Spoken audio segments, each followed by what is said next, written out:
여러분 샬롬을 전합니다. 안녕하세요. 저는 지금 미국 워싱턴에서 사회를 보고 있습니다. 여러분 다시 만나 뵙게 돼서 대단히 기쁘고 반갑습니다. 지금 전 세계 종말 시계가 23시 59분 같은 시대에 돌입한 세상을 우리가 살아가고 있다, 이렇게 말하는 분도 많이 계십니다. 그리고 정말 기독교 신앙이 정말 무너져가고 있는 것 같은 이 어둠이 깊은 이 시대에 우리가 돌입하고 있는데, 오늘은 먼저 김승훈 목사님께서 여러분 환영과 기도의 말씀을 해 주실 텐데요.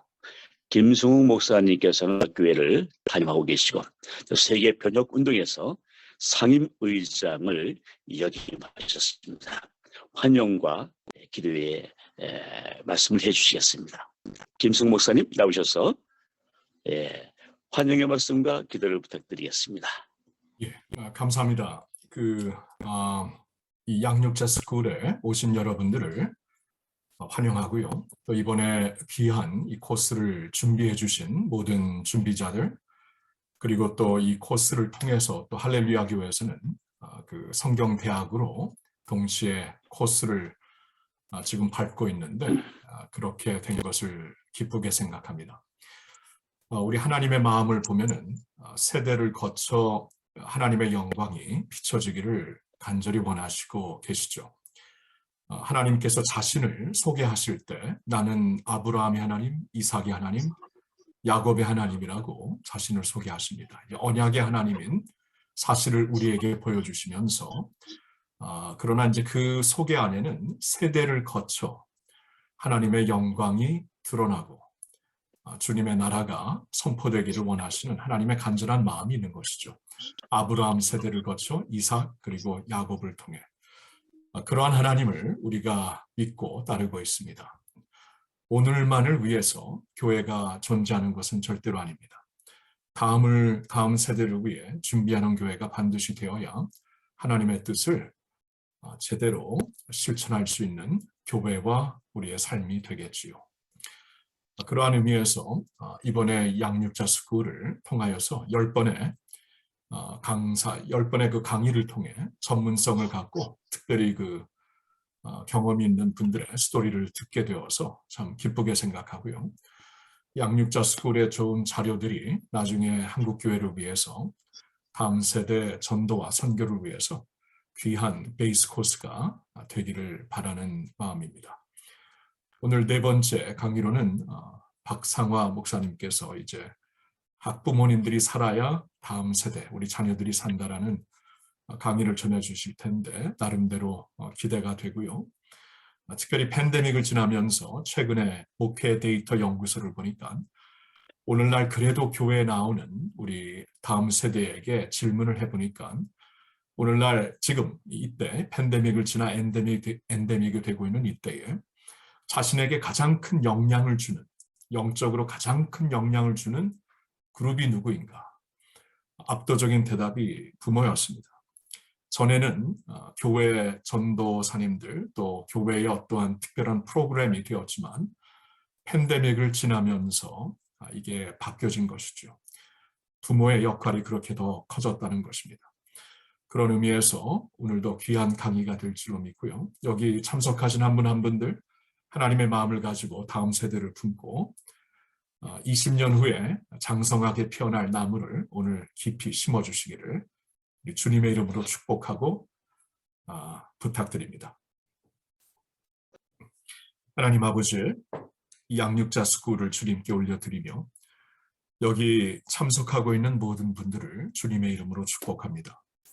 부르신 곳에서 허락하신 교회와 단체에서 다음 세대를 품고 주님의 나라를 꿈꾸며 사는 한 분 한 분들이 되게 하옵시고 주님, 우리가 선한 일을 하되 낙심하지 아니하면 반드시 때가 될 때 열매를 거두리라고 말씀하셨으니 오늘 우리가 사랑과 열심으로 씨를 뿌리고 땅을 기경하여 열매를 거둘 수 있는 귀한 주의 종들이 되게 하여 주시옵소서.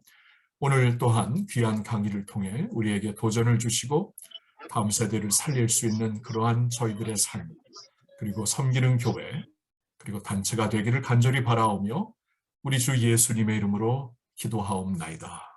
아멘. 네, 환영과 기도 감사드립니다.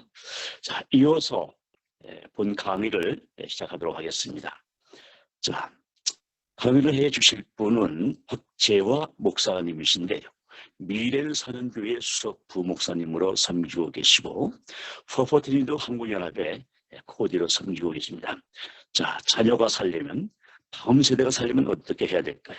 학부모가 살아야 자녀가 산다. 이러한 제목으로 45분간 여러분에게 귀한 말씀을 전해주시겠습니다. 박재화 목사님 소개해드립니다. 강의를 부탁드리겠습니다. 안녕하세요. 반갑습니다. 방금 소개받은 미래를 사는 교회, 저희 교회는 경기도 하남시에 있습니다. 이 하남시의 대표적인 특징은 지금 신도심과 구도심이 맞물려 있고 마주보고 있는데 그 중앙에 저희 교회가 있습니다. 그래서 저희 교회는 구도심과 신도심이 마주하고 있으면서 특별히 신도심에는 이제 다음 세대 젊은 부모님들이 많이 이사를 오고 계십니다. 그래서 다른 지역에는 지금 다음 세대가 없어지고 있다고 걱정들을 하고 있는데 하남시는 다음 세대 아이들이 굉장히 많습니다. 그래서 저희 교회가 이름도 그래서 미래를 사는 교회입니다. 그래서 아이들과 함께 하나님 나라를 꿈꾸고 그렇게 가고 있는데요. 그곳에서 지금 저는 다음 세대를 또 기도하면서 함께 섬겨가고 있고 또 교회에서도 담임 목사님과 함께 전체 선임으로 지금 섬기고 있는데요. 오늘 특별히 김승우 목사님 말씀해 주신 것처럼 팬데믹을 지나가면서 이 부모님들이 본인의 신앙뿐만 아니라 이제 집안에 늘 같이 있는 아이들을 보다 보니까 이제 신앙이 걱정이 되는 거죠. 그리고 또 비대면 온라인 예배를 드리면서 이 아이들의 다음의 신앙이 어떻게 될까 참 많이 걱정을 하고 계시는 상태였는데요. 너무나 감사하게도 우리 414과 또 할렐루야 교회가 이런 좋은 기회를 허락해 주셔서 함께 고민하고 함께 또 그러한 방법들을 모색해 볼 수 있는 시간을 주셔서 너무 감사하고요. 이 시간에는 이제 저와 함께 어떻게 하면 우리 다음 세대 아이들이 믿음 안에서 잘 자라갈 수 있도록 우리가 부모님들과 교회가 도와줄 수 있는지 함께 고민하는 시간이 되었으면 좋겠습니다. 잠시 화면을 공유하면서 이제 같이 나눠보도록 하겠습니다.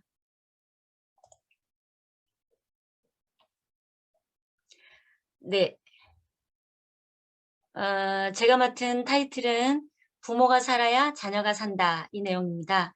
여러분 예전에는 우리가 부모님 신앙 따로 자녀 신앙 따로 이렇게 했어도 별 문제가 없었습니다. 왜냐하면 워낙 우리 한국 교회가 앞서가고 있었고 또 세상적인 교육보다 교회 교육이 굉장히 앞서가는 그런 느낌이 있었기 때문에 부모님들이 자녀들을 교회로 보내서 인성뿐만 아니라 아이들의 신앙이나 모든 부분들을 교회가 책임져 준다는 그 믿음과 신뢰가 있었기 때문에 교회가 앞서가는 교육을 할 수 있었는데 지금은 부모님들이 굉장히 걱정이 되는 또 사태에 우리가 직면하게 되어서 부모님들 스스로의 신앙뿐만 아니라 우리 자녀들의 신앙을 굉장히 걱정하고 있는 입장입니다. 그런 상황에서 오늘 지금 어떻게 접근을 해볼 것인가? 먼저 현재 우리 부모들과 아이들의 신앙의 그 가정의 주소는 어떻게 되고 있고 왜 부모 신앙의 교육이 필요한가? 왜 부모가 자녀들의 신앙을 신경 써야 되는가?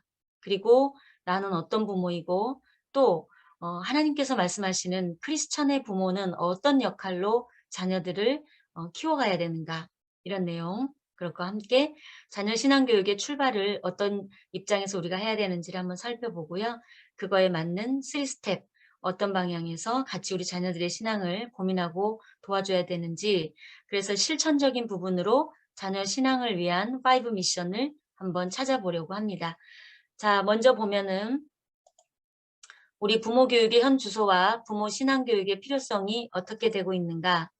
우리 지금 설문조사를 통하여서 우리 아이들과 부모들의 현 주소를 본다면 자녀 신앙 교육 방법을 배울 필요성이 있다, 없다 하는 부분에 있어서 필요성을 느낀다고 생각하는 부모님들이 무려 82%나 됩니다.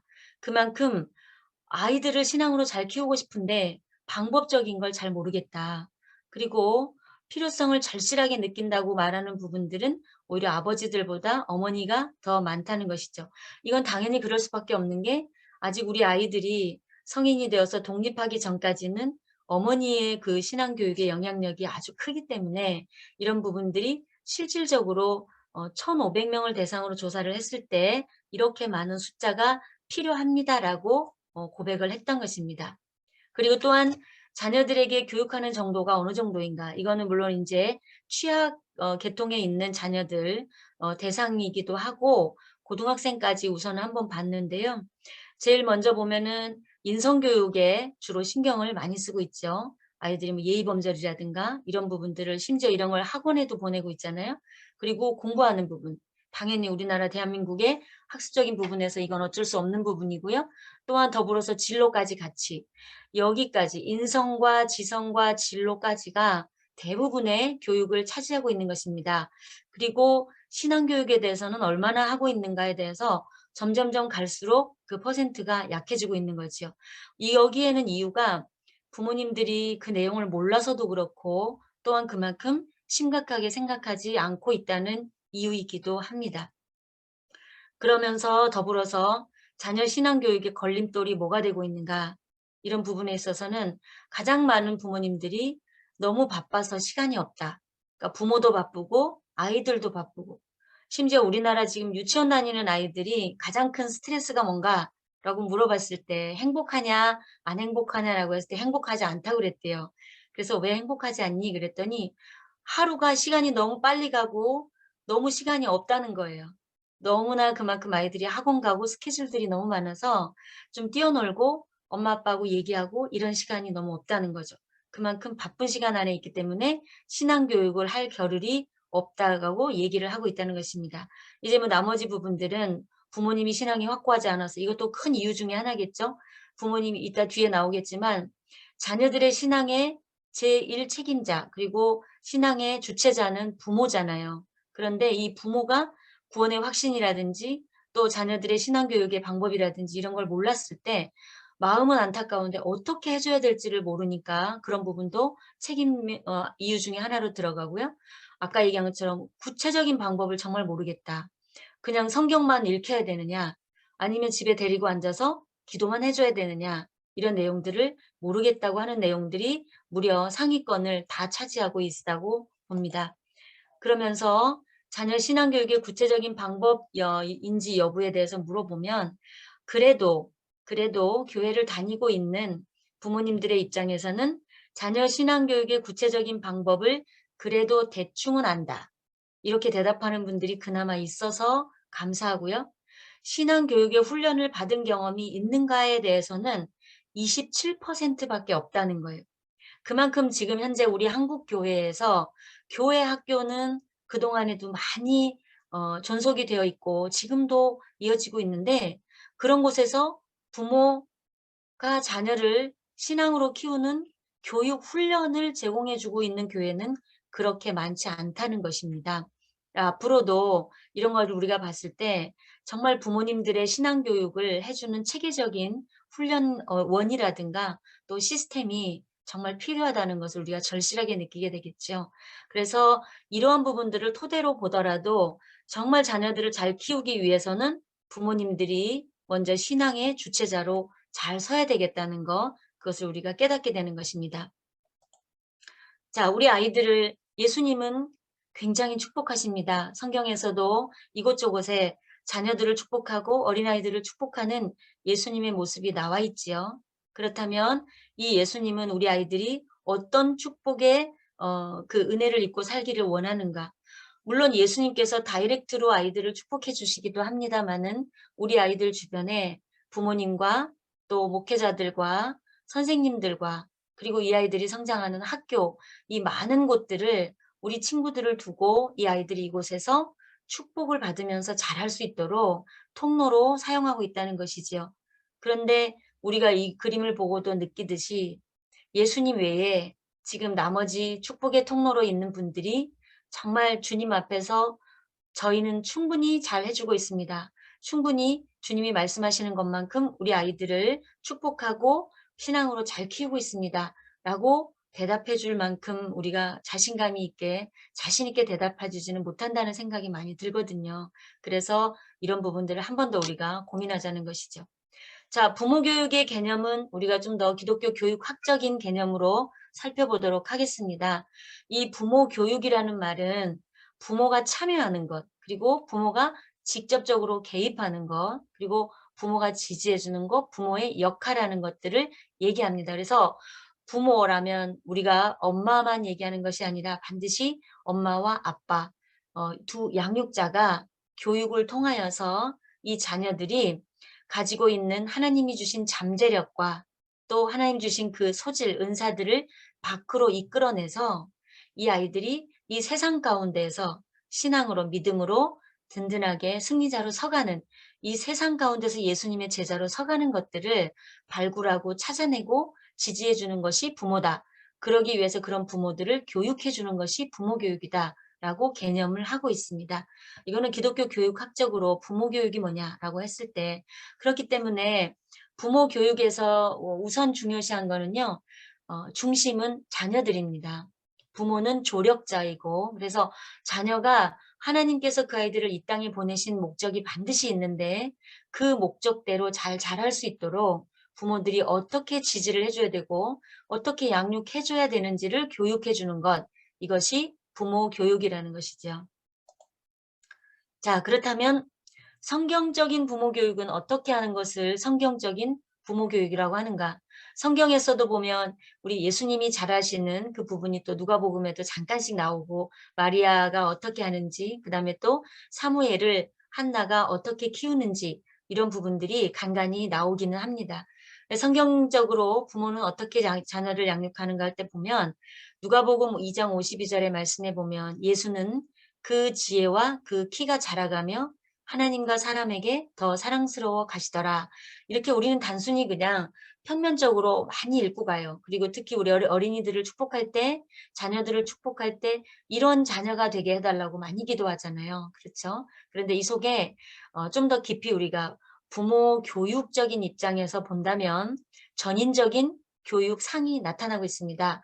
그래서 지혜와라고 할 때 이 지혜라는 것은 하나님께서 부어주시는 지적인 성장을 얘기하는 거예요. 그래서 이 세상적인 지식뿐만 아니라 하나님께서 부어주시는 이 세상의 논리와 통찰력을 가지는 지혜, 그리고 키는 바로 뭐지요? 신체적인 성장을 얘기하죠.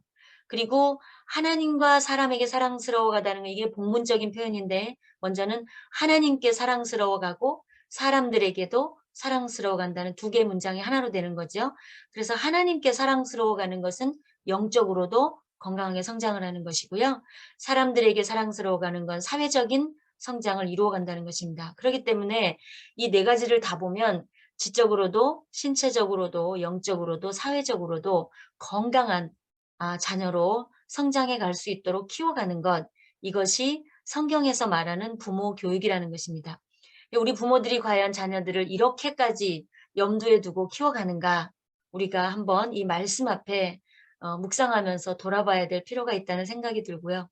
저도 지금 자녀를 2명을 키우고 있는데요. 큰아이는 29살이고 작은아이가 지금 26살인데 아이들이 자랄 때 이 말씀을 항상 염두에 두고 저도 배우면서 정말 우리 아이들 이렇게 키우고 있는가 늘 돌아보고 그러는데 항상 한쪽이 부족한 거예요. 어느 한쪽을 강조하면 어느 한쪽이 처지고 이렇게 돼서 늘 돌아봤는데 이 말씀 안에 이렇게 심오한 성경적인 부모 교육의 뜻이 있다는 것을 우리가 발견하게 됩니다. 그렇게 해서 자, 이제 우리 아이들이 어떻게 성장을 하기를 원하는가? 아까 누가복음 2장 52절의 말씀을 토대로 해서 아이들이 신체적으로 성장을 해가면서 그 안에 중심에는 하나님이 키워주시고 인도해 주시는 그 영적인 성장을 토대로 하면서 지적인 부분과 사회적인 부분이 성장해 간다는 것이죠. 그러니까 우리가 이 아이들이 정말 세상에서 멋진 그리스도의 제자로 또 그리스도의 향기를 내는 사람으로 그렇게는 기도를 너무너무 많이 해요.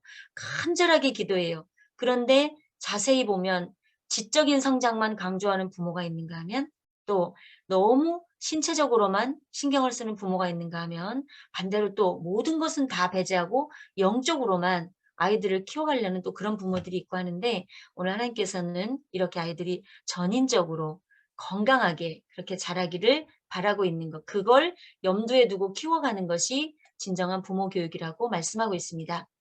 그래서 교회 학교 선생님들에게만 아이들을 맡겨두는데, 선생님들과 우리 부모님들의 공통점이 있습니다. 우리 자녀들을 키워갈 때 어떤 쪽으로 서로 이렇게 공통점이 있는가? 먼저는 사랑으로 양육해주는 대상이라는 것이죠. 그리고 이 아이들이 변화될 수 있도록 코칭을 해주는 거죠. 또한 이야기를 들려주는 거예요.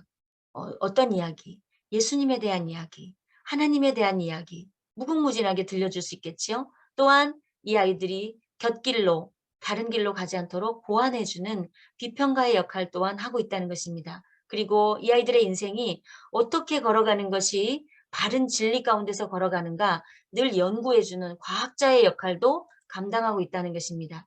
나아가서 왜 어떻게 부모님과 선생님들이 예술가의 역할을 감당할 수 있을까요? 우리 아이들은, 우리 자녀들은 하나님의 창조물이지요. 하나님의 보석이잖아요. 이 아이들이 정말 멋진 사람으로 무궁무진한 하나님의 꿈을 꾸면서 비전을 따라서 그렇게 아름다운 인생을 살아갈 수 있도록 그 길을 조명해주는 예술가가 된다는 것이죠. 그리고 또한 예수님이 우리의 목자인 것처럼 우리 자녀들의 목자가 되어주는 것이죠. 여러분, 이 부모가 목자라는 개념에서는 굉장한 의미하는 바가 있겠죠. 목자는 양을 위해서 목숨을 버린다는 예수님의 그 말씀처럼 부모님들이 매를 들고 때리고 아이들을 강압하는 것이 아니라 자기의 목숨을 내어주는 듯한 그런 사랑과 헌신으로 이 자녀들을 이끌어가는 것이 부모라는 거죠. 그래서 목양자라는 표현을 하고 있습니다. 또한 아이들이 상처받고 힘들어했을 때 가장 큰 위로와 치료를 받는 대상이 누구겠습니까? 부모겠지요.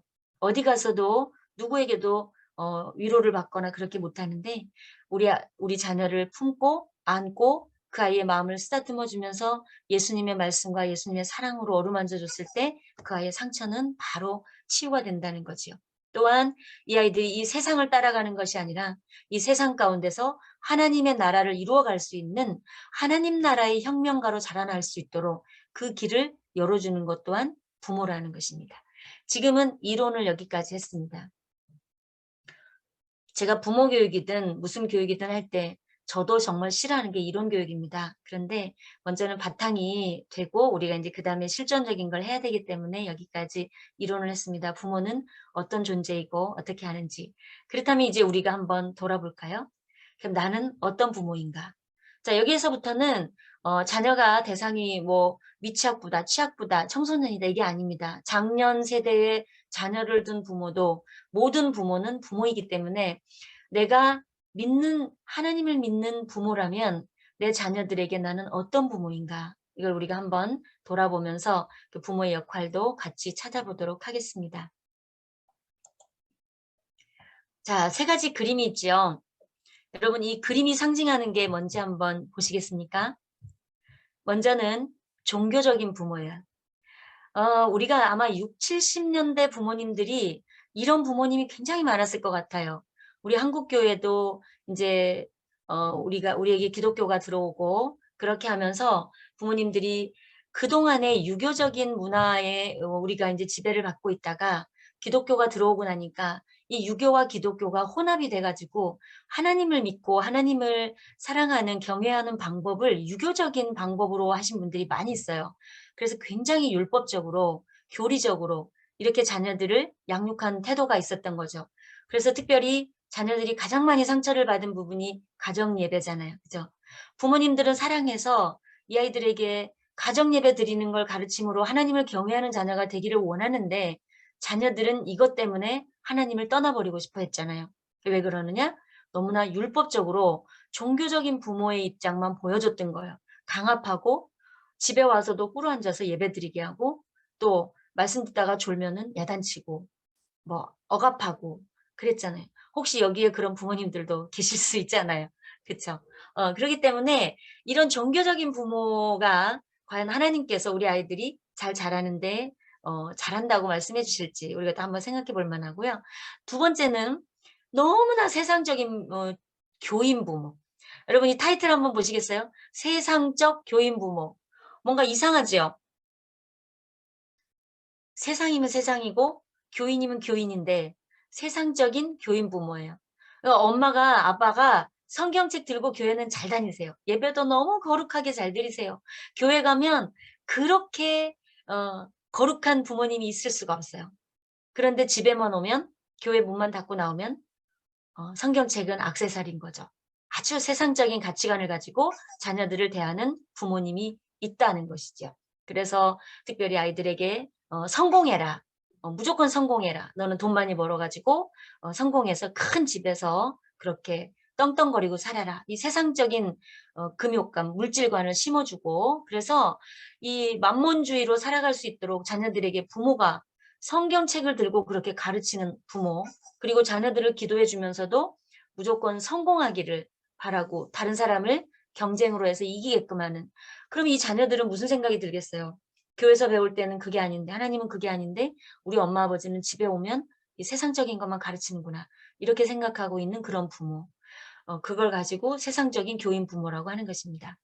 반대로 크리스천 부모가 있겠죠. 이 크리스천 부모는 어떤 부모일까요? 내 자녀가 나에게 어떤 존재인지를 아는 부모인 거예요. 그래서 부모님들이 뭐 말씀대로 따라 살고 기도하고 이런 것도 중요하지만 나에게 내 이 자녀는 어떤 존재인가? 내 자녀는 내 소유물이 아니고 하나님께서 잠시 나에게 맡겨두신 보물이다. 이것을 알고 이 자녀들을 하나님 앞에서 하나님의 방법으로 두려워하며 하나님 앞에서 키워가는 그리고 섬기는 잘 양육해가는 그런 부모를 크리스천 부모라고 하는 것입니다.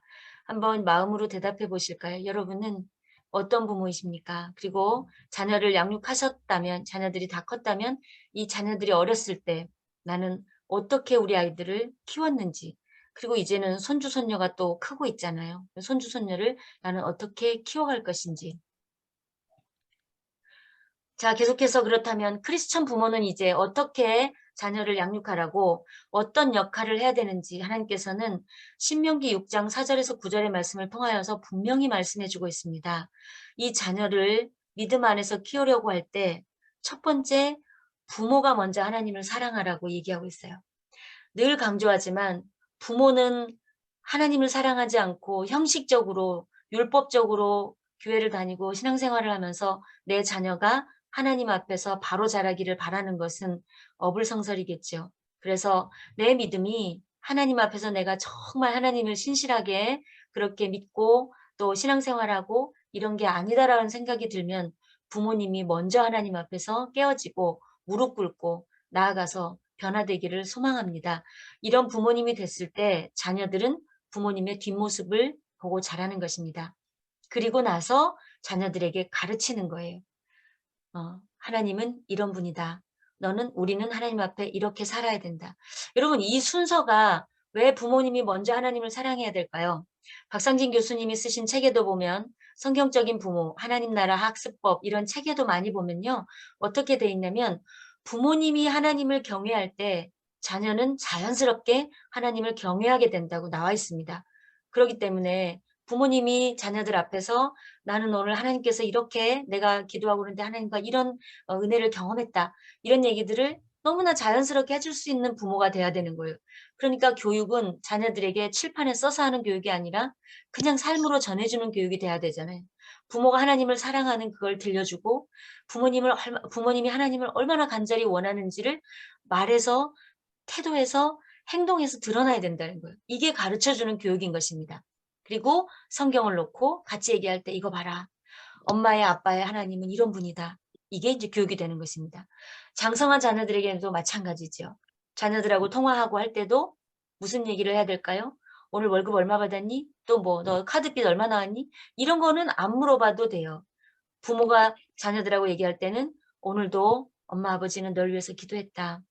널 위해서 오늘도 기도하마. 힘내라. 하나님이 너와 함께 하신다. 그런데요. 여러분 이거 부모 교육을 해보면요. 제가 지금 이렇게 이론으로 얘기하면 그거 다 알아요. 그러죠. 근데 정말 못해요. 여러분 지금 앉아서 한번 해보시겠어요? 우리 자녀에게 지금 이런 얘기 한번 해보세요. 하나님이 너를 너무너무 사랑한단다. 한번 해보시겠어요? 지금 자녀가 앞에 있다고. 시작. 하나님 너를 얼마나 네, 하나님이 너를 얼마나 사랑하시는지 알지? 이게 우리 부모님들이 부끄러워서 못한다고 그래요. 그런데 교회 가서는 너무 잘하시죠? 목사님들께서 담임 목사님 설교하실 때, 자, 우리 옆에 분, 앞에 분하고 얘기합시다. 예수님의 사랑으로 사랑합니다. 그럼 어때요? 얼마나 잘하시는지 몰라요. 아주 환한 미소를 지으시면서 사랑합니다. 잘하시는데 막상 와서 내 자녀 얼굴 보고는 잘 못해요. 왜냐하면 이게 익숙하지 않기 때문에. 이 신앙교육의, 부모 신앙교육의 첫 출발은 내가 하나님을 사랑하는 그만큼 내 자녀에게 하나님을 보여주는 거예요. 하나님을 드러내주는 거. 그래서 그걸 실천해 주는 거예요. 구체적으로 어떤 실천을 할 것인지는 차츰차츰 말씀드리겠습니다.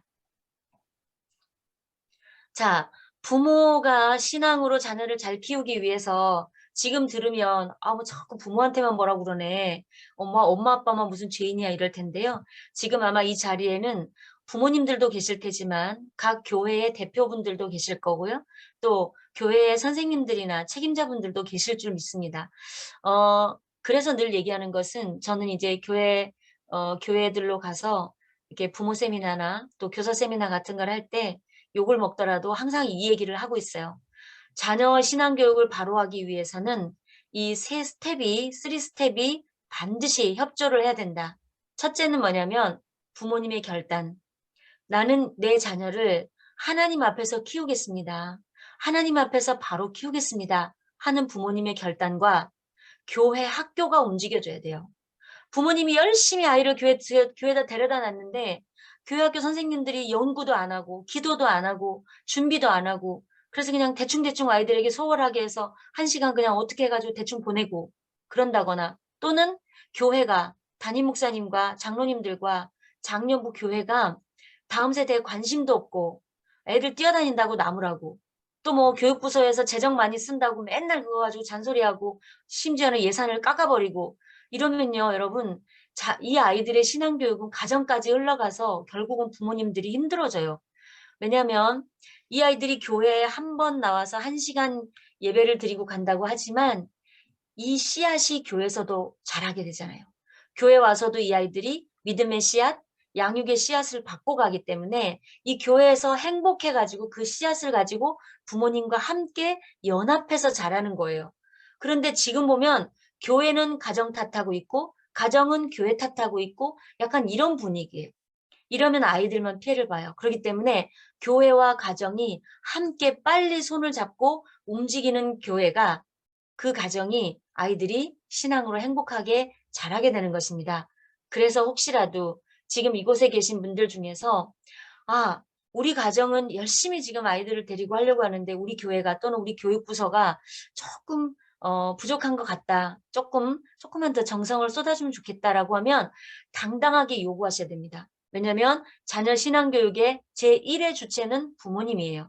그렇기 때문에 부모님께서 목사님, 저희 아이들 이렇게 교회 데리고 왔는데 잘 부탁드립니다. 많이 신경 써주세요. 이렇게 하시고 또 교회는 부모님들을 모아놓고 우리 교회가 이만큼 자녀들을 위해서 최선을 다하고 있으니 부모님들도 이렇게 협조해 주십시오. 당당하게 서로 협조를 구하고 나가야 되는 거예요. 서로 눈치 보거나 서로 미루거나 이러다 보면 아이들만 피해를 받고 아이들만 제대로 잘할 수가 없습니다.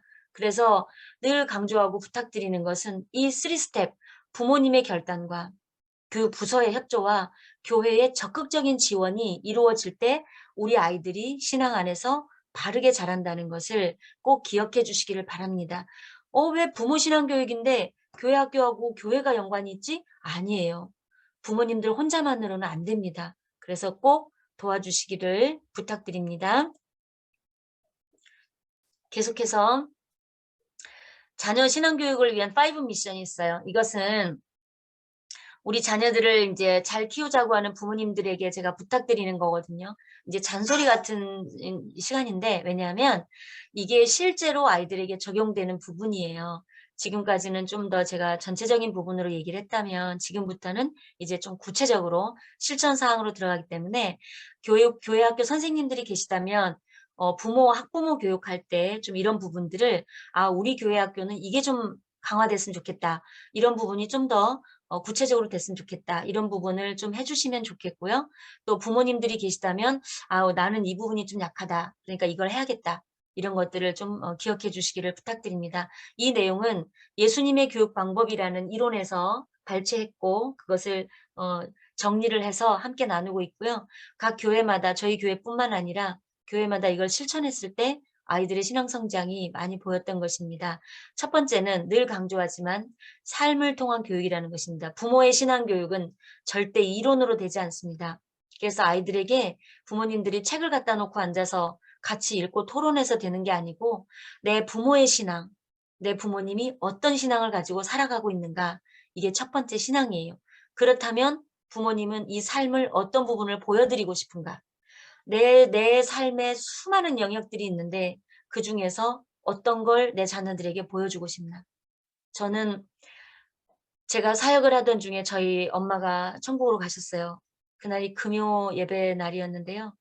몸이 좀 안 좋으셔가지고 병원에서 검사를 받고 있던 중에 하나님께서 갑자기 데려가셨습니다. 그러니까 뭐 아파서 고생을 하시는 것도 아니었고요. 그냥 검사 받으러 들어가셨는데 그래서 저는 이제 당연히 검사하니까 뭐 결과 나오면 뭐 치료를 받거나 하시겠지. 그리고 교회에서 예배를 드리고 있었는데 갑자기 저 오라는 손짓이 있어서 이제 나가봤더니 빨리 병원에 오랜다고. 그래서 갔어요. 근데 어머니가 이미 이제 마지막 숨을 거두고 계셨는데 그때 제가 저희 어머니한테 너무 급한데 뭔가는 얘기해야 되겠고 너무 마음은 너무나 갑작스러운 일이야. 근데 그때 제 입에서 나온 말이 엄마가 내 엄마여서 너무 감사했어요.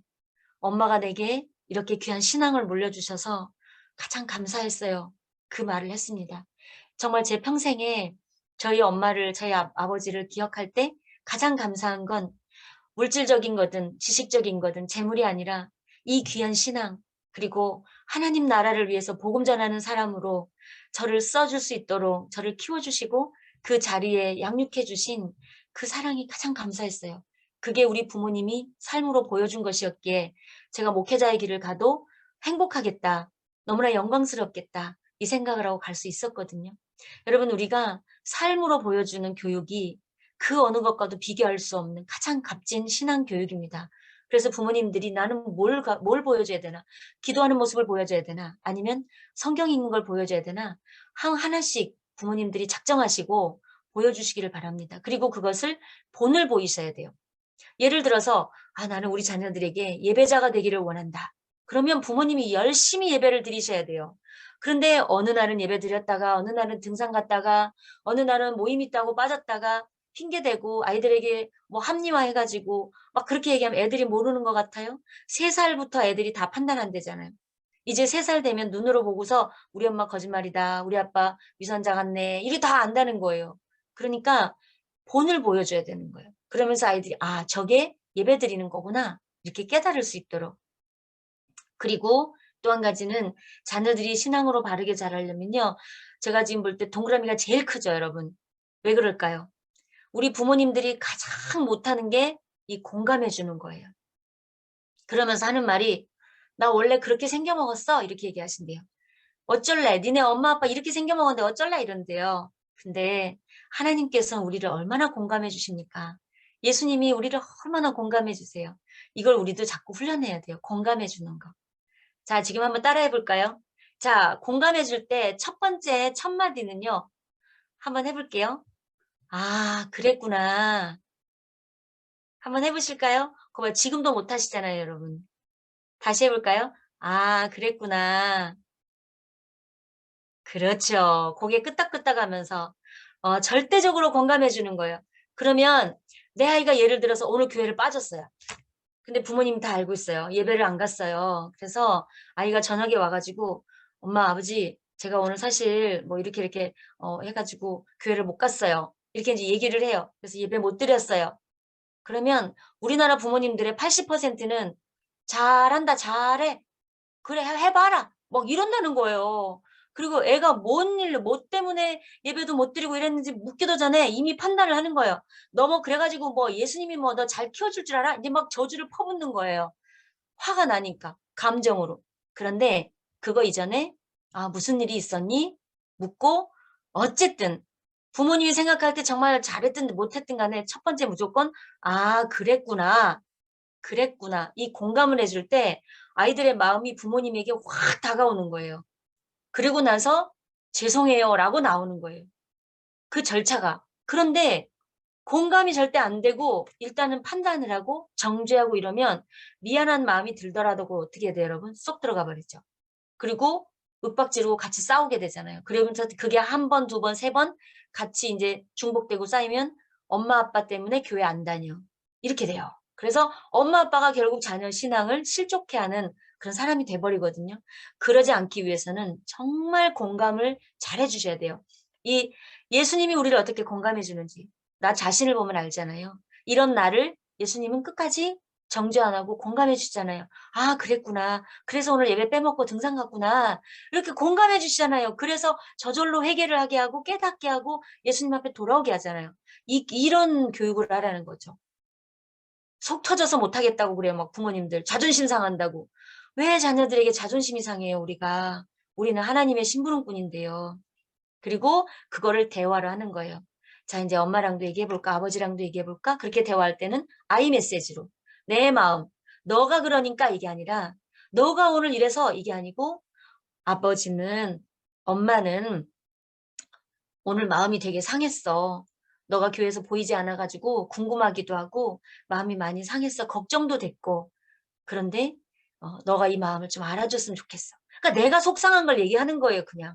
너의 행동을 얘기하는 게 아니고 내가 마음이 상했어. 그리고 정말 예배드리는 내내 걱정도 됐어. 그러면 어떤 마음이 들까요? 상대방이 아이가 저절로 미안해지는 거예요. 그리고 아, 우리 엄마 아빠가 이렇게 나를 걱정했구나. 내 신앙을 이렇게 걱정하는구나. 이렇게 되는 거예요. 그러면서 하나님께로 한 발짝 한 발짝 다가오는 거죠. 그리고 이 자녀들에게 하나님 나라 비전을 심어주는 거예요. 하나님이 너 인생을 정말 귀하게 그렇게 두셨거든. 지금 실패해도 돼. 지금은 조금 뒤처져도 돼. 괜찮아. 왜? 엄마 아빠는 분명히 알아. 하나님이 너를 얼마나 귀하게 쓰실지 그걸 알고 있어. 그러니 기죽을 필요 없어. 그리고 우리 같이 기대하자. 자녀들의 비전을 주는 게 부모가 아니고 누가 하겠습니까? 자꾸 가서 돈 주고 멘티 맺어주고 아무 소용없어요, 여러분. 그 사람들이 부모만큼 사랑하고 하겠습니까? 부모가 예수님의 마음을 가지고 있는 건 부모밖에 없어요. 그렇기 때문에 비전을 주는 거예요. 할 수 있다고 가능성을 심어주고 그리고 또 카톡으로 보내주고 자녀들이 장성해서 나가 있으면 하나님 말씀 카톡으로 보내주고 이런 게 교육이에요. 부모 신앙 교육이 여러분 자녀들을 앉혀놓고 책 갖다 던져주면서 몇 페이지까지 읽어 그리고 독후감 써와 뭐 너 지금까지 깨달은 거 말해봐 이게 아니에요. 그래서 밑에 보면요. 자녀는 결코 나의 소유물이 아닌 하나님께서 잠시 맡겨두신 보물임을 인정하는 교육이 부모 교육인 것입니다. 그래서 부모가 이 마인드가 바뀌어야 돼요. 이 마인드가 바뀌면 자녀들을 때리는 거, 여러분 저는 늘 항상 얘기해요. 꽃으로도 때리지 말라고. 안 된다고 얘기하세요. 막 대들어요, 부모님들. 어떻게 그러고 사냐고. 제가 증인이에요. 저는 저희 자녀들 지금까지 바람으로도 때린 적이 없어요, 여러분. 때릴 일도 없었고요. 근데 어떤 게 제가 훈련이 됐냐면 그만큼 인내하게 하셨고 시간을 두고 기다리게 하셨어요. 그래서 하나님이 제가 또 이런 자녀 교육 강의를 하고 다니려면 하나님이 우리 자녀들이 바르게 예쁘게 잘 자라야 제가 어디 가서 또 강의를 할 거 아닙니까? 우리 자녀들에게 상처 주고 이상하게 키워놓고 저는 강의하고 다니면 안 되잖아요. 그래서 정말 하나님께 무릎 꿇고 이렇게 했는데 지금도 보면 어디 가서 칭찬받고 참 잘 자랐다는 소리를 들어요. 근데 제가 이 아이들을 키운 건 하나도 없었어요. 항상 하나님 앞에 무릎 꿇고 하나님 어찌할까요? 어찌할까요? 물으면 늘 얘기하시는 거예요. 때리지 마라. 그리고 끝없이 사랑해줘라. 그런데 진리가 아닌 길을 갈 때는 따끔하게 얘기해줘라. 그것도 대화로. 그렇게 얘기해줘라. 정말 하나님 가르쳐 주시는 대로 그렇게 키워서 지금도 너무나 예쁘게 어디 가서나 정말 사랑스럽게 사랑받고 그렇게 자라고 있는데요. 하나님의 교육으로 키우면 그렇게 되더라고요. 그래서 저도 반드시 항상 여러분에게 그 강조하고 말하고 있는 거거든요. 이제 가정에서 어떻게 실천을 해볼까? 가정에서. 이 5가지는 본인이 적어놓고 좀 셀프 체크를 해보라고 늘 제가 말씀드려요. 오늘 하루 내가 이것 중에서 몇 가지를 안 했는가? 몇 가지를 했는가? 이거 너무 쉬운 방법인데 진짜 못하세요. 첫 번째 보면 예배에 본 보이기. 주일날 예배 빠지지 않기. 부모님이 절대 주일 예배 빠지지 마셔야 돼요. 그래야 아이들이 안 빠져요. 자녀들에게 예배 빠지라 말라고 말할 거면 부모님이 먼저 예배를 잘 드리셔야 됩니다. 그리고 내 자녀를 바라볼 때 하나님은 우리 마음속까지도 아시잖아요. 그러니까 내 자녀를 바라볼 때 예수님의 마음으로 바라보게 해달라고 기도하시고 진짜 그렇게 보셔야 돼요. 세상적인 관점으로 쟤는 내 거야. 내가 또 얼마나 많은 돈을 투자해가지고 저렇게 했는데 이거는 세속적인 가치관으로 보는 거잖아요. 예수님의 마음으로. 내 아이가 세상에서 좀 떨어지면 어때요? 성적 좀 안 오르면 어때요? 다른 애들보다 좀 뒤처지면 어때요? 예수님은 그 아이를 그대로 보물이라고 말씀하세요. 그 눈으로 보라는 거예요.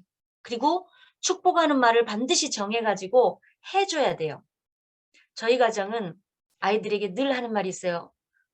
태교 때부터 제가 정해놓은 건데요. 주님과 함께 이거예요. 그래서 유치원 갈 때도 항상 이렇게 나가면 손을 이렇게 해요. 그러면 쳐다보고 화가 나고 삐져더라도 쳐다보고 가야 돼요.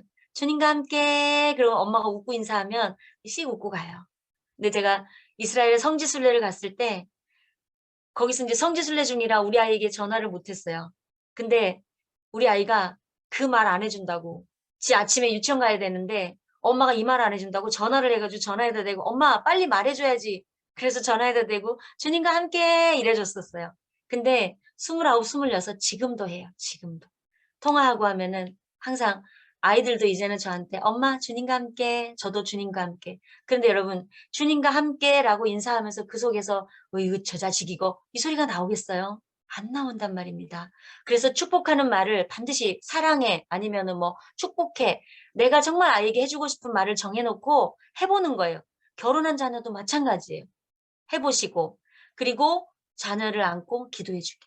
이거는 여러분 자녀 안는 거 다 되시지요? 가능하시잖아요. 떨어져 있는 자녀들에게는 전화로 해주시면 되잖아요. 엄마가 잠깐 기도해 줄게. 아버지가 기도해 줘도 되겠냐? 이러면서 한마디라도 해주시는 거예요. 교회 가서 대표기도 유창하게 하지 마시고 그거 유창하게 하는 것도 괜찮아요. 그런데 내 자녀에게 내가 지금 평생 몇 번이나 얘들을 기도해 줬는가? 정말 주님의 마음으로 몇 번이나 이야기해. 엄마가 지금 널 위해서 생각하고 있었는데 기도해 주고 싶다. 기도해도 되겠니? 몇 번이나 해줬는가? 이걸 실천해 보라는 거죠. 그리고 기도하고 말씀 보는 모습을 보여주기. 이거는 이제 공부하는 자녀들에게 특히 필요한데요. 뭐 회사 끝나고 집에 와가지고 피곤하다고 엄마 아빠가 제일 먼저 하는 게 거실에 앉아가지고 TV 틀잖아요. 그리고 너는 들어가 공부해 그러시잖아요. 이 자녀들 공부 잘하는 방법 절대 아니에요. 절대 공부 안 해요. 아이들은 방에 들어가서 게임해요. 왜냐하면 아니 엄마 아빠도 스트레스 푸는 길을 찾아서 TV 보고 있는데 왜 나보고 공부하라 그래요. 그래서 부모님들이 아이들이 공부 잘하고 또 바르게 잘하고 싶으면 부모님들이 TV 보는 거 줄이셔야 됩니다. 세상적인 문화 활동하는 거 줄이셔야 돼요. 그리고 아이들 있는 데서 함께 말씀 보고 또는 저 볼 게 없으면 책 보고 그렇게 하는 것이 이 자녀들이 바르게 또 성장하는 길입니다. 그래서 이 5가지를 정해놓고 이 중에서 나는 2가지 정도라도 꼭 실천해 보겠다. 그래서 해보는 게 자녀 신앙교육의 지름길입니다. 이제 마지막인데요. 이제는 이거는 부모님들하고 상관 있는 게 아니고 여기 지금 교회에 관계자분들이 계실까 봐서 말씀을 드리는 건데요. 자, 교회에서도 우리 아이들이 부모님과 함께 신앙의 교육을 잘 할 수 있도록 아까 얘기했잖아요. 부모님들이 방법을 잘 모르겠다. 어떻게 된지 모르겠다라고 할 때 교회가 제공해 줘야 될 것들을 몇 가지 추천드리려고 말씀을 드리는 건데요. 첫 번째는 양육 부분을 지원해 드리면 좋습니다. 그래서 부모 교육이라든지 부모 신앙 상담이라든지 이런 것들을 교육부서 교역자들이나 아니면 또 목사님이나 담임 목사님이나 이런 부분들에서 함께해서 1년에 한 번씩이라도 이렇게 해드리면 좋습니다. 저희 교회는 항상 3월에 다음 세대 모든 부모님을 초청해서 간담회를 합니다. 그래서 부모 교육이 무엇인가 이렇게 해드리고 각 부서별로 흩어져서 부모님들하고 얘기하고 이렇게 앞으로 이렇게 지도하겠습니다. 이렇게 하면서 부모님들하고 상담하는 내용들을 받고 있거든요. 이거는 교회가 지원해 드려야 되는 부분들이에요. 또한 부모 신앙교육을 위한 프로그램을 제공해 드린 것도 좋습니다. 그래서 부모와 자녀가 함께하는 미션, 뭐 축복의 미션 또는 온 가족이 여행 다녀와서 함께 찍은 사진 뭐 컨테스트 이런 것들 같이 해가지고 미션을 잡고 줘서 부모와 자녀들이 신앙 안에서 하나 될 수 있도록 온 가족 성경 통독 릴레이 뭐 이런 거 있잖아요. 또 신앙의 사랑 편지 쓰기 이런 것들도 굉장히 좋거든요. 그렇게 해봐 주시고 가정예배 순서지는 많이 있습니다. 특별히 이제 교회 학교 친구들은 그 공과로 가정예배 순서지들을 많이 보내고 있으니까 부모님들이 이걸 가지고 할 수 있는지 체크를 해봐 드리는 거예요, 교회에서. 그래서 한 달 동안 잘했다. 그러면 또 시상도 해 주고 또 축복 선물도 주고 이런 식으로 해서 부모님들이 계속 움직일 수 있도록 독려를 해 드리는 거죠, 교회가.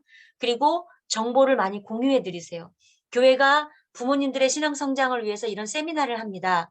뭐 이런 순서가 있습니다. 그런 것들 정보를 자꾸 드리는 거예요. 그리고 또한 우리 장신대 기독교 학교교육 연구소가 있는데요. 박상진 교수님이 하시는 곳인데 거기서 학부모 신문이 있습니다. 그래서 정말 그 내용이 좋아요. 여러분들이 거기 신청하시면 교회로 보내드리거든요. 그러니까 장신대 학교교육연구소 박상진 교수님 이쪽 검색하셔 가지고 학부모 신문 있으면 우리 좀 보내주십시오. 우리 교회 몇 부 필요합니다. 이러면 보내주십니다. 그러면 그거 가지고 부모님들께 제공해 드려서 부모님들이 그 신문을 보고 예배 드리는 순서도 있고 다양한 정보들이 있어요. 그렇게 해서 또 부모님들이 참고할 수 있도록. 그리고 영성 부부는 우리 어머니 기도회를 개최해서 부모님들이 교회로 나와서 또는 온라인으로 자녀들을 위해서 눈물로 기도하고 그 자녀들을 품고 함께 기도하는 교회가 되도록 그렇게 도와드리는 거. 그리고 뭐 어린이날이라든지 이럴 때 특별한 거 있을 때 특별 새벽기도, 특별 저녁기도 이런 것들 있을 때 반드시 다음 세대에 축복기도 시간을 넣어주는 거죠. 하루 정도. 그래가지고 뭐 이번 주 금요일 예배 순서에는 다음 세대 축복기도 시간이 있습니다. 그래서 다음 세대 아이들과 부모님들 모두 나오십시오. 그래가지고 담임 목사님 축복기도를 받는 시간을 주는 거죠. 그럼 부모님들이 아이들을 데리고 오잖아요. 그랬을 때 아이들을 위해서 기도해주고 축복해주고 온 교회가 그랬을 때 부모님들이 그 안에서 희망을 갖게 되고 자신감을 갖게 되거든요. 절대 부모님들 혼자서만 신앙교육을 할 수는 없어요. 그래서 교회가 꼭 지원해 주시고 도와주시기를 부탁드립니다. 여러분 이 타이틀 보시면 부모가 살아야 자녀가 산다라고 했는데요. 그 살아야 된다는 것은 부모님들이 예수님을 만나는 그 모습으로 변해야 된다는 것입니다. 그래서 지금의 모습도 너무 아름답고 좋은 모습들인데 하나님 앞에 더 가까이 가는 그런 부모로 변해서 우리 자녀들이 믿음 안에서 바르게 자라갈 수 있도록 키워가는 것이 부모님의 양육 방법입니다. 그래서 우리가 부족해요. 항상 돌아보면 뒤적뒤적거리고 뚜벅뚜벅 걸어가는 모습들이거든요. 완벽한 부모 세상에 아무도 없습니다. 하지만 한 걸음 한 걸음 그렇게 가볼 때 우리 아이들이 정말 이 세상에서 예수님을 닮은 아이들로 예수님 안에서 행복한 아이들로 또 믿음의 자녀들로 그렇게 자라가게 된다는 것을 우리가 믿고 기대하면서 그렇게 잘 키워가는 우리 부모님들 그리고 후원해 주시는 교회가 되기를 간절히 소망합니다. 자, 여기까지 네, 제 이제 강의는 끝났고요. 사례를 좀 얘기를 하고 싶은데 이제 뭐 저희 아이들 자랐을 때 모습들 하고 싶은데 이건 나중에 시간이 되면 또 함께 나누도록 하겠고요. 여기까지 발표를 마치겠습니다. 감사합니다. 너무나 감사합니다. 엄마가 내 엄마여서 감사했다고 하는 임종대 따님이 어머니에게 남긴 그 인사말이 굉장히 인상적이고 감동이었습니다. 여러분, 대한민국 교회가 다음 세대 교육이 큰 변화를 갖고 있습니다. 저희 퍼포틴 윈도우 한국연합이 10여 년 전부터 다음 세대의 살리기를 외칠 때 그때는 거의 무응답이었던 것 같습니다만은 이제 팬데믹 시기를 지나면서 다음 세대의 위기를 보면서 다음 세대 살리기에 목말라하고 있는 한국교회입니다. 이제 다음 세대 살리기를 한국교회가 외치고 있습니다. 오늘 너무나 짧은 시간이지만은 매우 중요한 주제를 가지고 아주 임팩트하게 강의해 주신 우리 박재하 목사님 너무나 감사의 말씀을 드립니다. 자, 우리 이 시간에 혹시나 질의 응답하는 시간을 한 2, 3분 동안 갖는데 혹시 질문이 한 2개 정도 질문이 있으시면은 질문해 주시면은 우리 강사님께서 응답해 주시겠습니다. 네, 박재하 목사님, 여러 사례들이 있는데 그걸 다음 기회로 미루지 마시고요. 오늘 그 중에 한 가지 해주시기를 제가 부탁을 드리는 질문입니다. 네. 이제 저는 저희 아이들이 이제 제가 우리 아이를 가질 때 음 고등학교 교사를 하고 있었습니다. 이제 인문계 고등학교에 아이들과 함께 교사로 있었는데 하나님께서 제게 이제 말씀해 주신 게 "너 자녀가 믿음으로 잘 자라도록 너가 책임 있게 키워야 된다. 그러려면 항상 연구해라."라는 마음을 주셨어요. 그래서 그때부터 인제 제가 부모 교육을 받고 다니기 시작했습니다. 아이를 낳기 전에. 그때부터 '어떤 부모가 정말 크리스찬 부모일까?' 책도 많이 읽었고 인제 교육을 다니면서 그래서 태중에서부터 인제 아이를 그렇게 저는 항상 들려줬어요. "너는 하나님의 보물이야. 하나님의 보물이야." 이렇게 했는데 낳아 가지고 이 아이들을 키울 때 제가 우리 아이들이 얼마 전에 저는 몰랐는데 이제 자기들끼리 얘기를 하더라고요. 그러면서 "엄마 아빠가 우리를 키운 방법에 독특한 게 있다." 예 "그게 뭐니?" 그랬더니 자기 친구들이랑 이렇게 얘기를 해 보면 엄마 아빠는 "학원 가라. 공부해라." 한 말을 한 적이 없대요. 그래서 왜 안 했는지 정말 궁금하다. 그런데 엄마 아빠가 "공부하라고 학원 가라. 학원 보내줄게. 뭐 과외해라." 이런 얘기를 한 적이 없대요. 근데 우리 엄마는 항상 얘기하는 게 "학교 선생님 말씀 잘 들어야 돼." 이 말을 많이 했대요. 학교에서 "선생님 말씀이 최고야. 그러니까 질문도 선생님한테 하고 학교 선생님 말씀 잘 들어야 돼." 이랬다는 거예요. 그리고 또 한 가지를 제가 어릴 때부터 그랬대요, 애들한테. "너희들 안에 예수님이 계시니까 너가 학교 선생님 손을 붙잡고 기도해 드려." 그랬다는 거예요. 아주 어릴 때. 그래서 우리 아이가 초등학교 1학년 때 가서 "선생님 제가 기도해 드려도 돼요?" 이랬대요. 그랬더니 선생님이 초등학교 1학년짜리가 그러니까 얼마나 웃겼겠어요. 그래서 "해 봐." 그랬대요. 그래서 얘가 진짜 음, 선생님 손을 붙잡고 기도를 해 줬대요. 그러면서 음, 이런 얘기를 하면서 엄마 아빠는 조금 다른 엄마 아빠하고 다른 가치관을 가졌는데 첫째는 이 아이들이 하나님의 보물이라는 걸 그렇게 태중에서부터 공공연하게 입으로 말을 해 줬어요. 뭐 그렇다고 저가 애들하고 뭐 화가 안 나거나 우리 애들이 뭐 엄마 아빠 뭐 속상하게 하거나 그런 적이 없다고는 안 하겠죠. 그런데 그럼에도 항상 입으로 얘기를 했다는 거. "너희들은 엄마 아빠께 아니라 하나님 사람이야. 하나님의 아이들이야." 그 얘기를 해 주고 두 번째는 그렇기 때문에 세상 학문 따라가지 말고 세상에서 공부하는 데 따라가지 말고 학생은 학교에서 공부하는 게 너희들의 위치니까 학교 선생님에게서만 잘 배워도 너희들은 공부 잘할 수 있다. 나머지 지혜는 하나님이 주시는 거지 학교 선생님 학원 가 가지고 공부하고 과외해서 공부하는 거 아니다. 그 돈 아깝다. 인제 이렇게 했다는 거예요. 그리고 집에 와서 학교 끝나고 집에 오면은 항상 얘들 인식에는 아빠는 서재에서 책 보고 엄마는 거실에 앉아서 설교 준비하고 이제 이걸 봤다는 거예요. 그래서 이 아이들이 할 게 없어서 지들은 안에서 공부했다. 이 얘기를 많이 해요. 그래서 제가 항상 부모 교육할 때 자신 있게 얘기하는 게 "보여줘라. 보여줘라." 근데 저희는 의도한 게 아니었고요. 남편도 뭐 가르치는 일을 하다 보니까 공부를 했어야만 했고 저도 또 아이들도 가르치고 교회에서도 가르쳐야 되니까 항상 성경책을 펴 놓고 공부하는 모습밖에 없었어요.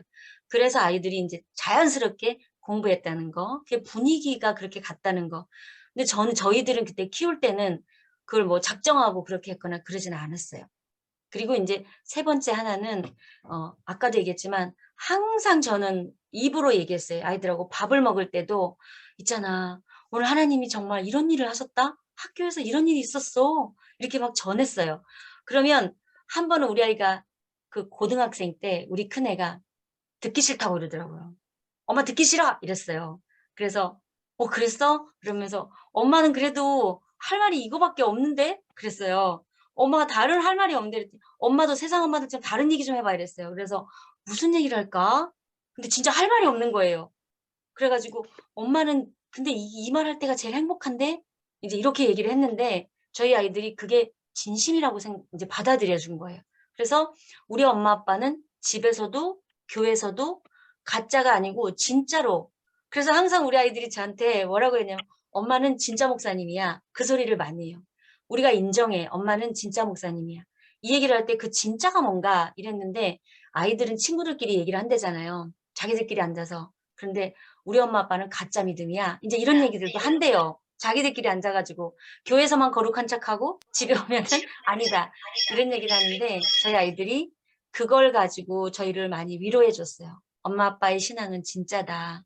그리고 세상 학문을 강조한 적이 한 번도 없고 하나님 앞에서 하라고 했어. 그래서 아침 자율학습 시간에도 얘들은 가서 성경을 가지고 와서 시편을 읽고 묵상을 하고 이렇게 공부를 했는데 초등학교 1학년 들어가서 저희 큰애가 이제 이대를 졸업했는데요. 그때까지 하나님께서 1등을 놓치게 한 적이 없으셨어요. 그래서 올 수석으로 둘 다, 올 수석으로 들어갈 때도 나올 때도 수석으로 졸업을 하게 하시고 성품들도 좋아가지고 종교회장을 계속 하게 하셨어요. 근데 여러분 지금까지 듣고 보세요. 제가 뭐 어디 가서 애들한테 뭘 제대로 해준 거 있나? 없잖아요. 그저 하나님 얘기밖에 없었고요.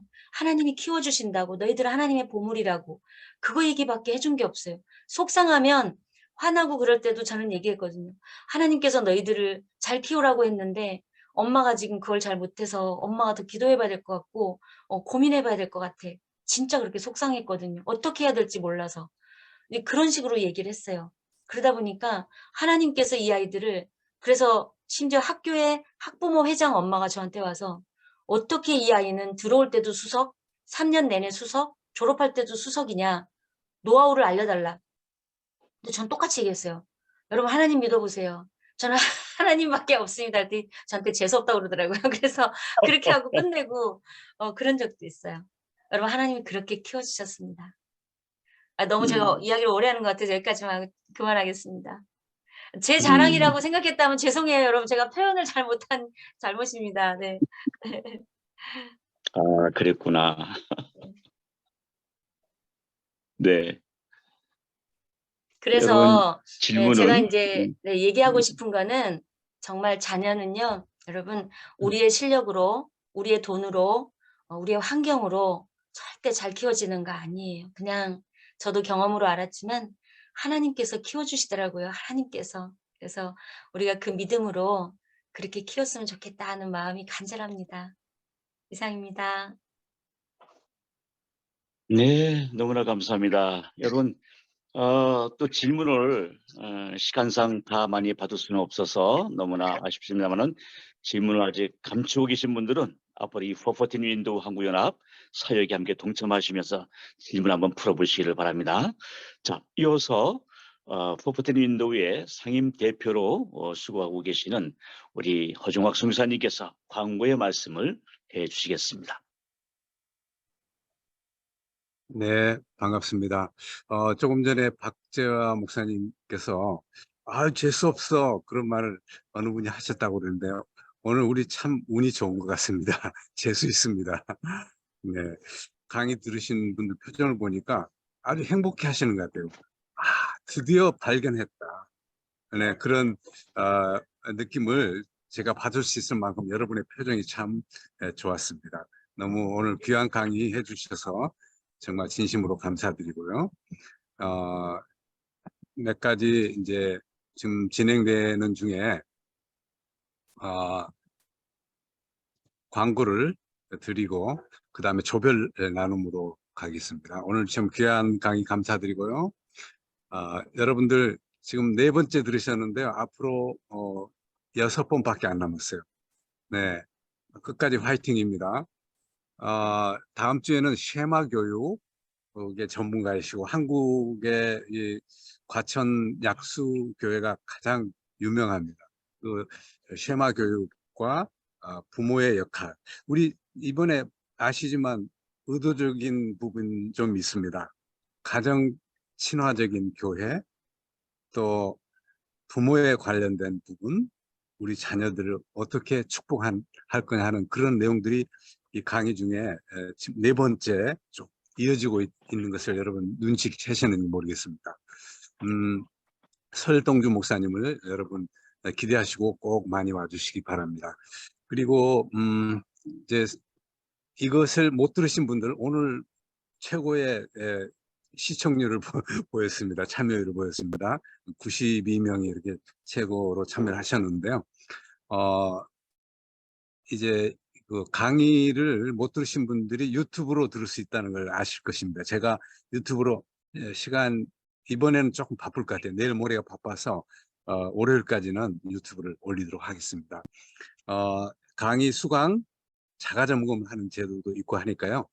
특히 조장님께서 출석 여부를 확인해 주시고 유튜브도 듣기만 하면 출석으로 인정해 준다는 것을 아시기 바랍니다. 매우 중요한 광고입니다. 지난번에도 좀 했는데요. 다음 세대를 위한 한국교회 금식 기도회. 우리 미래목회 포럼과 414 윈도우 한국연합이 한국교회 금식 기도회를 선포하고 우리 414는 벌써 12년 전에 선포를 하고 이때 4월 14일을 전후로 한 기도회를 하고 있었는데요. 이제는 금식 기도로 좀 정말 으쌰으쌰하는 분위기가 되고 진정으로 회개하면서 다음 세대를 축복하는 그런 금식 기도가 되기를 바랍니다. 내일과 모레인데 오후 2시부터 3시 반까지 1시간 반입니다. 여러분들 조금 일상을 멈추시고 기도의 자리로 함께 해주시기를 바랍니다. 미래를 사는 교회, 지금 박지아 목사님 섬기시는 그 교회에 저희들이 모이는데요. 여러분이 참가하시는 양육자 스쿨에 참가하시는 분들은 오늘 들어오신 이 줌으로 다 들어오시기 바랍니다. 현장으로 오실 수 있으면 더 좋고요. 그리고 또 이 내용이 유튜브 스트리밍이 되기 때문에 많은 분들이 함께 기도에 참여할 수가 있겠습니다. 신문 기사도 나가고 CTS에서 지금 짧은 이렇게 홍보도 해주시고 계십니다. 네. 네, 금식 기도에 여러분을 환영하고요. 그리고 소회의실은 오늘은 하나 더 9개조가 아니라 10개조로 나누어서 진행하겠습니다. 아직 소개를 못하신 분들은 꼭 소개를 또 하시고, 두 번째, 학부모가 사는 방법, 변화해야 된다는 얘기로 하셨잖아요. 학부모가 어떻게 변화해야 할 것인가 하는 그 내용에 대해서 한번 자유롭게 토론하는 시간을 가지시면 좋겠는데요. 제가 여러분 카톡에다 방금 올려드렸어요. 이 단체 카톡방에 나와 있는 내용 보시면요. 한 장에 슬라이드가 들어가 있죠. 부모가 가정에서 실천해보기. 실천을 해보기를 서로 나는 하고 싶었는데 못했다. 그 반대를 실천하고 있었다. 앞으로는 참 이렇게 자녀와 내 이렇게 손주들도 축복하는 그런 할아버지, 아버지, 어머니, 할머니 되겠다. 이런 내용으로 한번 나눠보시면 아주 좋은 나눔의 시간이 될 것으로 믿습니다. 네, 이제는 네, 다경 선생님 쉽게 네, 나눠주시기 바랍니다. 들어가셔서 네, 하시고요.